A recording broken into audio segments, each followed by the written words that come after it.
Well, hi. I hope you like my new appearance. I think you were getting bored with the beard, so I will look a little different. Hey, just because I have long hair, don't tell anybody it's a wig.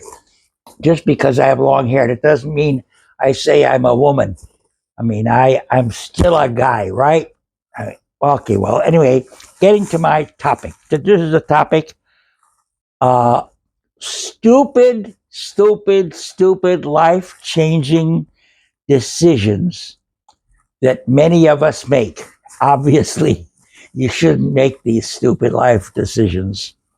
So let me talk about them, and then you can decide when you know. Well, I hope you decide not to do the stupid things that, in most cases, I'm going to talk about. I've done myself. Well, the first thing I'm going to talk about is more than 65 years ago. I was in the military, and I was at a base uh, near a world famous bar, and I even remember the name of it. It was called Husong's, and it had not sliding, sliding doors. Well, anyway, swinging doors, and it had sawdust on the floor and plenty of beer, plenty of women, and plenty of fights. Okay, and my fellow recruits, for the most part, loved to spend their Saturday nights at Husong's bar. And almost inevitably, they would order a whole case of beer, split between two guys, so that would be about 12 to 20 bottles each. Can you believe that? And sooner or later, a fight would break out.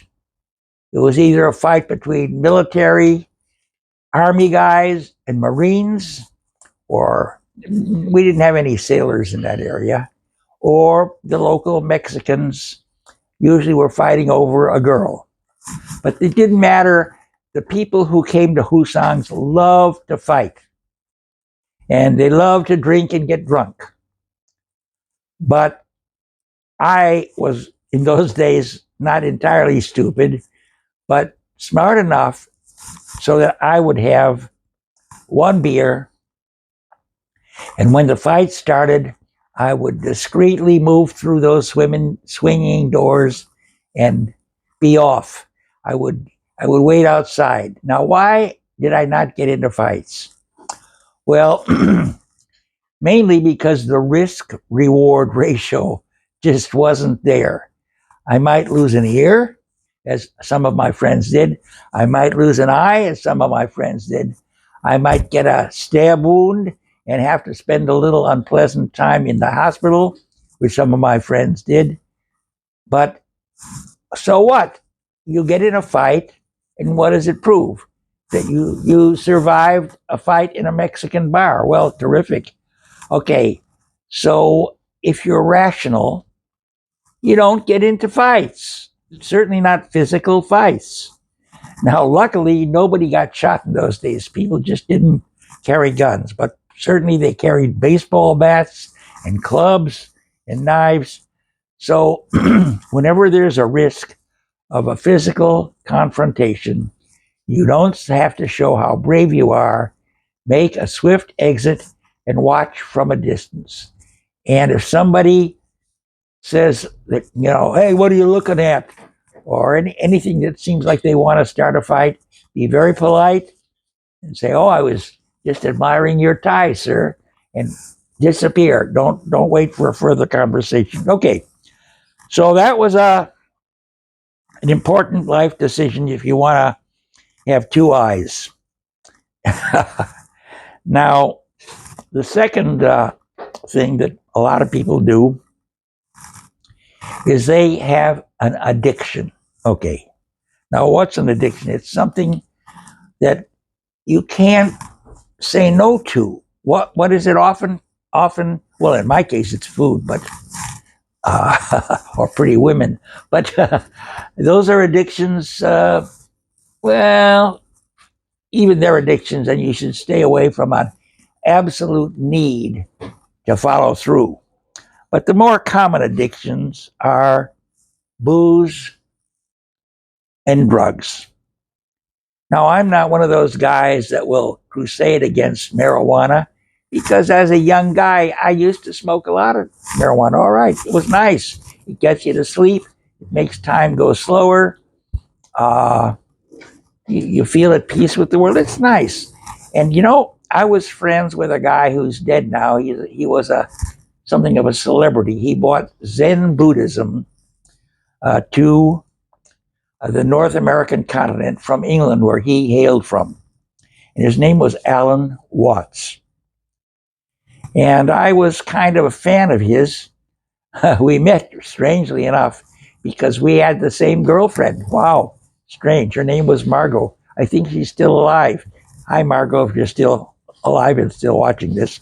In any event, Alan Watts said, hey, LSD is a wonderful thing, and so are magic mushrooms. I said, well, what's so wonderful about it? He says, well, you'll take after a little dose of LSD, you'll take a piece of wood, and it's covered with moss, and it has little beetles and things crawling around on it, and you look at it, and you'll say, wow, beautiful, gorgeous. It's like shining jade and gold. I said, I got to try that. So I tried LSD in the company of the guy who had invented it. What the hell was his name? Owlsley, Stanley Owlsley. He was another one of my buddies in 65, 70 years ago. Well, anyway, I had a little dose of LSD with a trip sitter. Now, in those days, it was a kind of a purple, I don't know if you'd call it a wafer, but anyway, you could see through it. You put it on your tongue. You waited a while, and you had a trip sitter because, on the first dose, you never know what you're going to do. You think you can fly and you'll jump off a cliff or out of a building. But in any event, I took the thing and I waited and waited and waited. Nothing happened. And then I went to sleep. I had a wonderful sleep. And I got up the next day and I was watering the lawn.